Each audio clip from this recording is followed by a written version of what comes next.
I met a gypsy.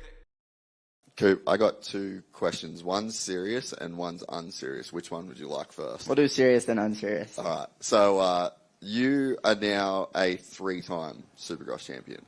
James Stewart has 2. Chad Reed has 2.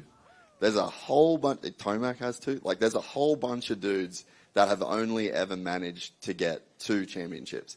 And I think you've said it of yourself in the past that you might not be the fastest, you might not have the physical attributes of some of these other guys, but have you had a chance at all to really reflect on just how insane it is to be a 3-time champion in this era of Supercross? You won your first championship in 2019. It is now 2025.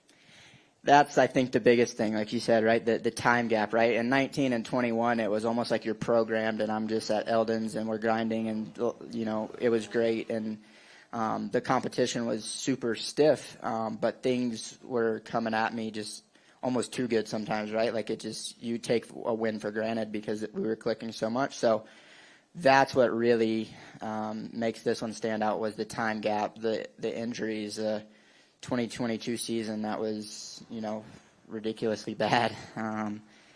So to, like I said, to fight through all that, to come close in 23, to come close last year, to do it at 29 years old, 3-time is like, it's a dream. Honestly, that's the easiest way to say it. And I'm hopefully I can keep going and keep it going. But at 29, you never know, right? And these kids are fast. So I'm going to keep doing my thing. I'm going to put myself in these situations every year. I know I'm a gamer and I can do it. So I'm going to go as long as I can. But like you said, to get this 3rd one means the world, and especially now as a dad and as a father and on another team. You know, I think that's huge for me. These are the guys that gave me my first ever shot as a pro, and to repay Bobby Reagan and Brad and these guys with 450 championship means a lot. Yeah, it's literally a Hall of Fame night. Like, you don't ever have to race Supercross again, and that's a Hall of Fame career. So I appreciate that. Unserious one now. I've heard legendary stories of pre-race championship nights in this city in particular, where the semi-doors get closed. It's just the Carolina boys inside the rig, and there's some real shenanigans that go on. Are you a little bit too old for that now, or do you get that same crew around you, get the vibes as high as possible? What was tonight's championship like in the rig before this main event? It was still fun. You know, obviously we're older and wiser, but I have the same crew with me. We just are all dads. So it's pretty funny, and we were vibing, and music was blaring, and those boys were hammering beers just like the good old days. And but yeah, it's cool to, you know, to have like a lot of everybody that was in my wedding is here today, and I'm the only child, so they're like my brothers, you know, and to have them is super special, and just my family and just everyone here, right? And you're nervous. You're like, I haven't done it yet, guys. Like, if I fail, I'm gonna look like an idiot. So, but it's fun. Like you said, tonight we'll enjoy it. Obviously, not like my old 17, 18, 19-year-old days, but we're gonna sit back and enjoy it with the kids and the wife and the friends and family that we have here for sure.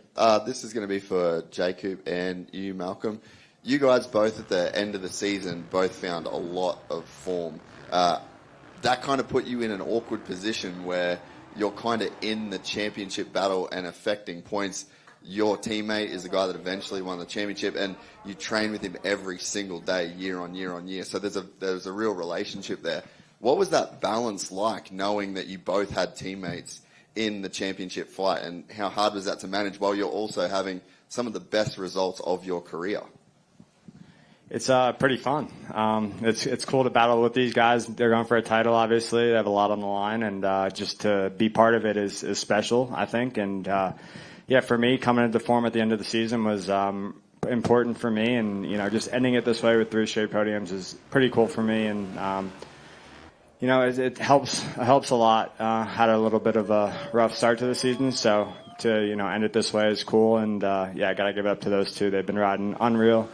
They're like 1-2 every weekend, so to even, you know, get up there and mix it up with them is fun, and it's special.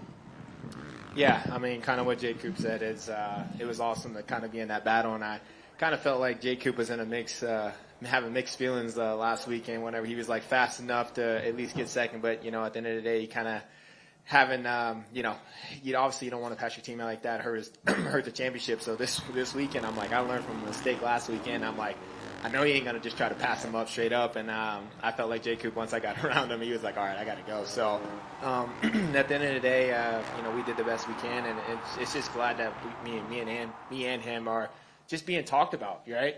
Sometimes you feel like you just kind of get under that table and nobody really talks about you, but us to be up here and at least having a fighting chance for third overall is awesome, and that's a career for both of us. Jacob, did you get a second place bonus last weekend? I did not. I wish I did. I think you should advocate for that. Advocate for yourself, yeah. I'm Jason Gypsy Tales, mate. Congratulations. You've been riding 450s outdoor. I believe that winning this championship means that you do have to now go up to the 450 class. As you look forward into the future, what do you make of the transition that you're going to have to make into the 450 class? And you've seen some guys recently, Hunter Lawrence, Jacob. There's guys that have found a lot of success in that class. I guess maybe just a little bit of your thoughts around making that jump next year. Yeah, I'm actually really excited. I've been riding the 450 a little bit this year when I was able to ride outdoor, and I think that was the plan anyway, to move next summer for the 450 outdoor. I was still not sure, depending on the championship, if I was staying 250 for the Supercross or not, but now, I have to. I've been in 250 for a long time. Like, my first pro year was 19, so I've been like maybe 5 or 6 years that I'm pro in 250, so I feel like that's a new challenge. I'm going to work pretty hard this winter to get on the 450, and it's something new, so I'm pretty excited about it. Are you locked in at KTM for the 450? It's not done yet. This is for Juju and Hayden. You guys gave us a pretty cool rivalry this year. I personally spoke about it a bunch coming into this season. Like, is someone kind of going to step up to Deegs and like kind of match a bit of the talk and kind of get into a bit of the back and forth with him? Juju, you were kind of the guy that did that, especially at the start of the season. Some amazing form.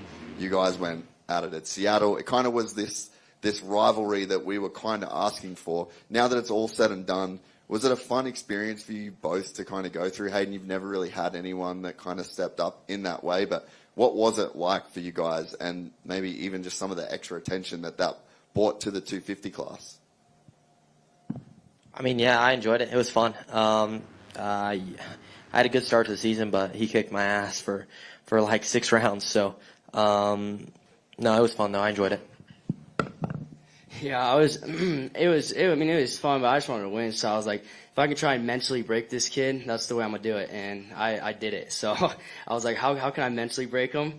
And I was just riding him dirty a couple rounds and talk a little bit. He definitely got a little bit of clout off of it. His follower count went up crazy, but it is what it is. He rode good this season too, and there's definitely some good battles. If you enjoyed this content, please like and subscribe. And to listen to the full 3-hour podcast, search Gypsy Tales in your favorite podcast platform or click the link in the description below. Gypsy Gang.